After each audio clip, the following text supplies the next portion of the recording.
Thanks for joining me on today's episode of Crooked Mustache Gaming. Today we're talking about how to set up your horizontal stream, which normally might look like this, and how to make it look like this, with all of your little assets and everything that is normally lost when you stretch a horizontal image to go onto a vertical screen, like if you're streaming to TikTok or to YouTube Shorts. Stay tuned. Now, the first thing you're going to need is obviously OBS. If you're using Streamlabs, I don't know because all I know is OBS. Sorry. So, specifically talking about OBS, you're going to need 4 plugins. Yes, I watched Inglourious Bastards. 4 plugins. So, number 1, you're going to need the Aitum vertical plugin. This is the one that gives you the vertical layout that everyone uses to be able to side stream. Let's call it side streaming to a vertical format such as YouTube Shorts or TikTok in vertical while you have your normal horizontal stream. That's number 1. The other 3 you're going to need a plugin called Source Clone because you're going to be cloning the source that you're actually making the little cutouts of. Then you're also going to need a plugin called Advanced Mask. That's going to let you make the cutouts themselves. And finally, just to add a little piece de resistance, you're going to want the Stroke Glow Shadow. If you want more of an explanation on those plugins, Nutty did a great video on his top 10 plugins of all time, and all 3 of these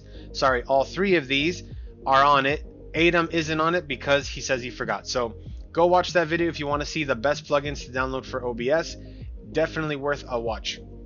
For now, let's get straight into the video. Completely blank slate. As you can see, there's nothing here, nothing in the box. So the first thing we're going to do is I'm going to grab my camera, which I have set up as a scene, and we're going to go here, add it to scene, my camera with effects. That's what the background that's on there. So what we're going to do now is center the camera kind of where I want it.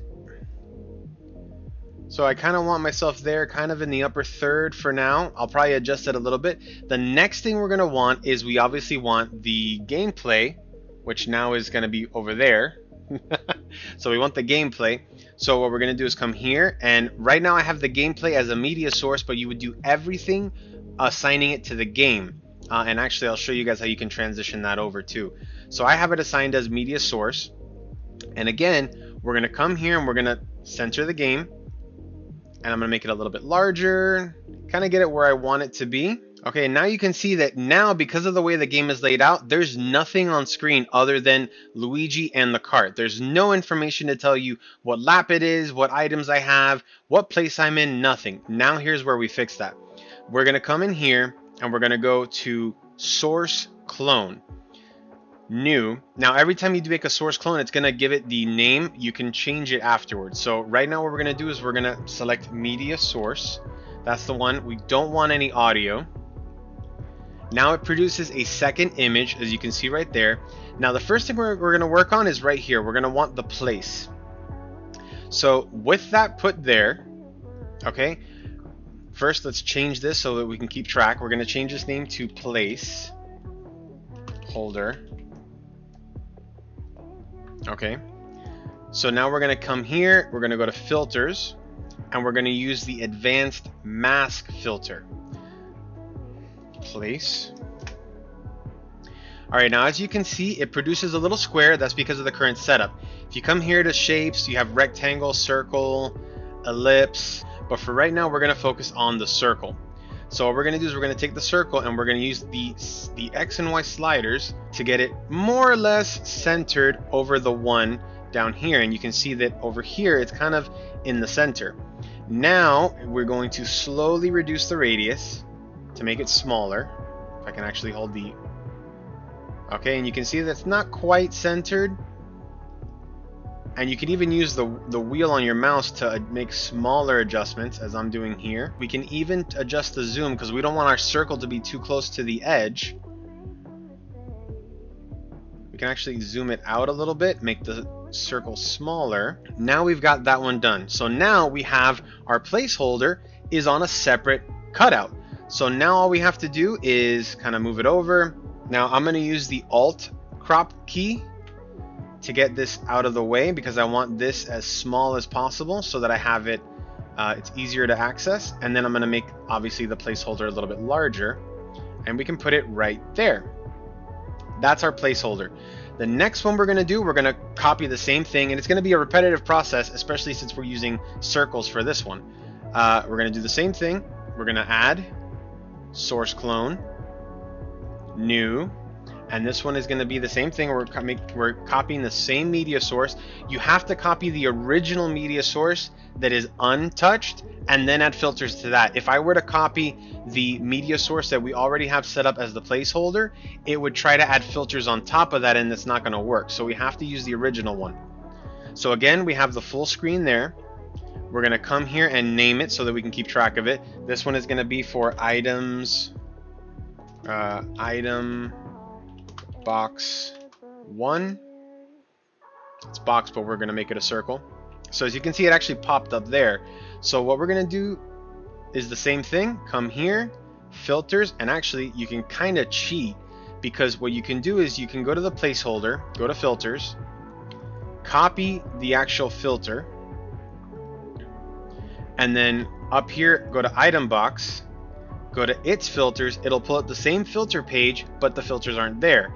If I hit paste, now remember what I'm doing is I'm pasting the filter that we set up on the first layer, and I'm pasting that to the second one. So they're still completely different layers. I'm just pasting the parameters of the filter to kind of speed up the process.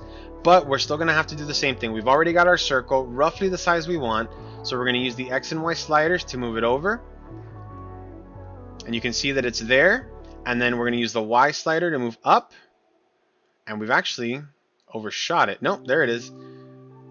And just to make our life easier, this is why I use the video. I'm going to pause it so that I can see the items there. And then because we're using a video, all we have to do is change the source that it's cloning to the game itself, and it'll all switch over, and I'll show you guys that too. So we're going to make this a little bit more visible there. And we're going to slide this over.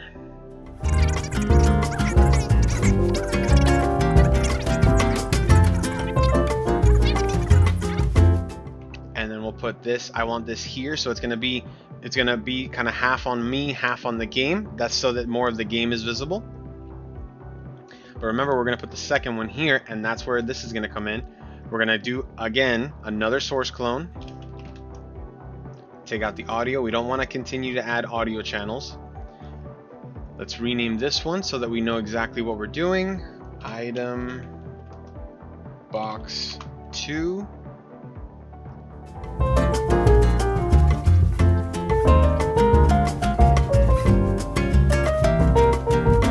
Now again, we're going to just doing this the kind of the messy way, but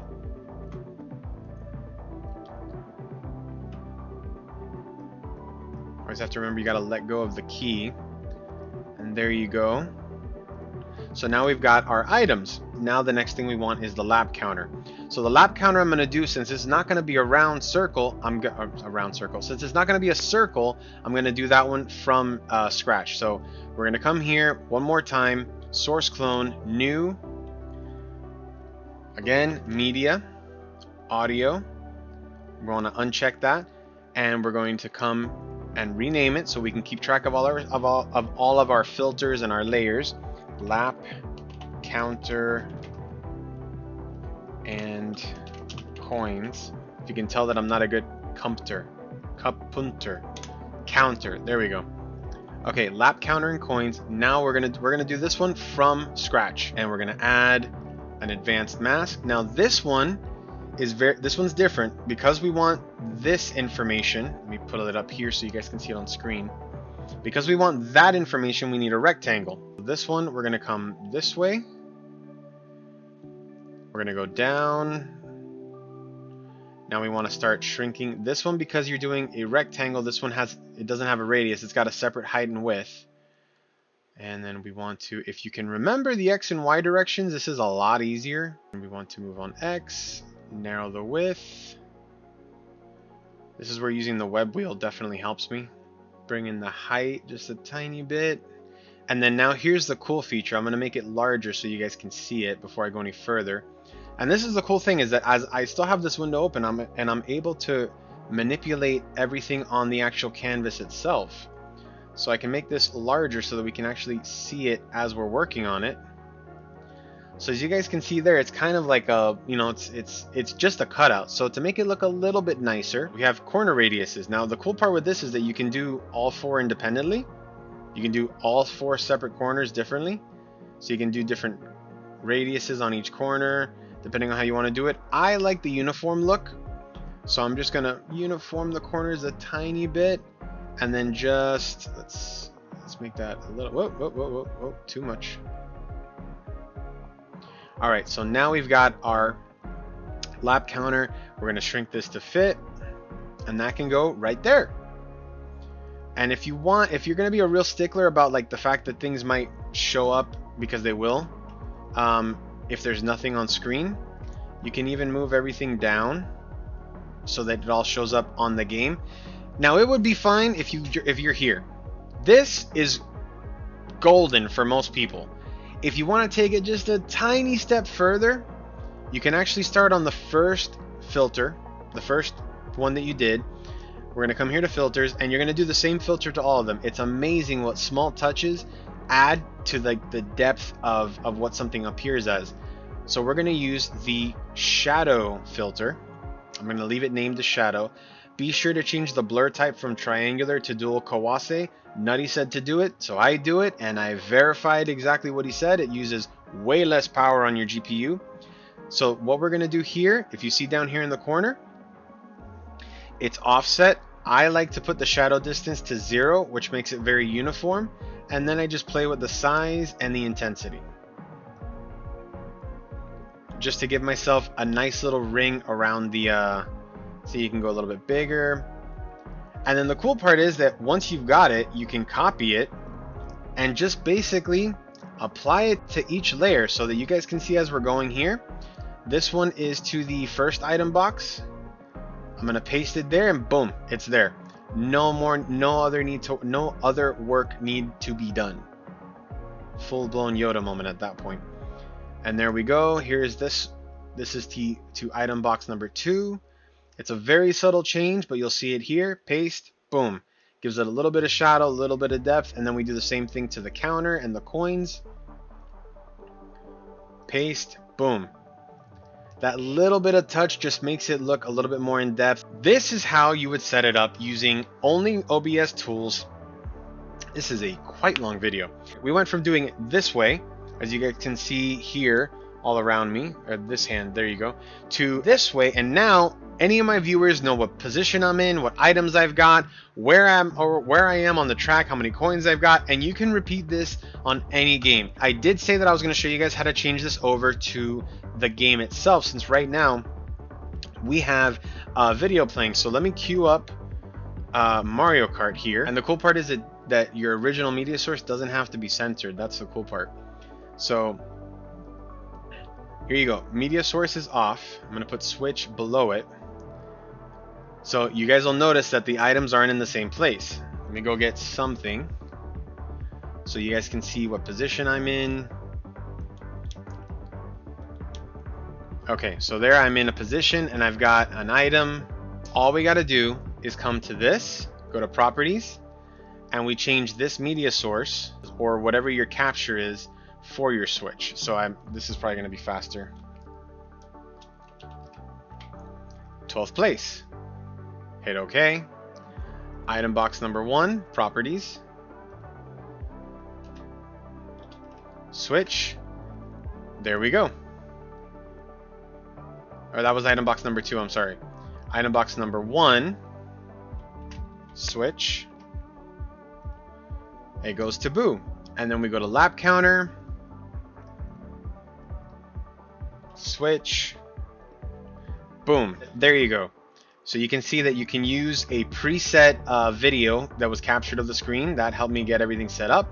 And then switching it over to the new format, super easy.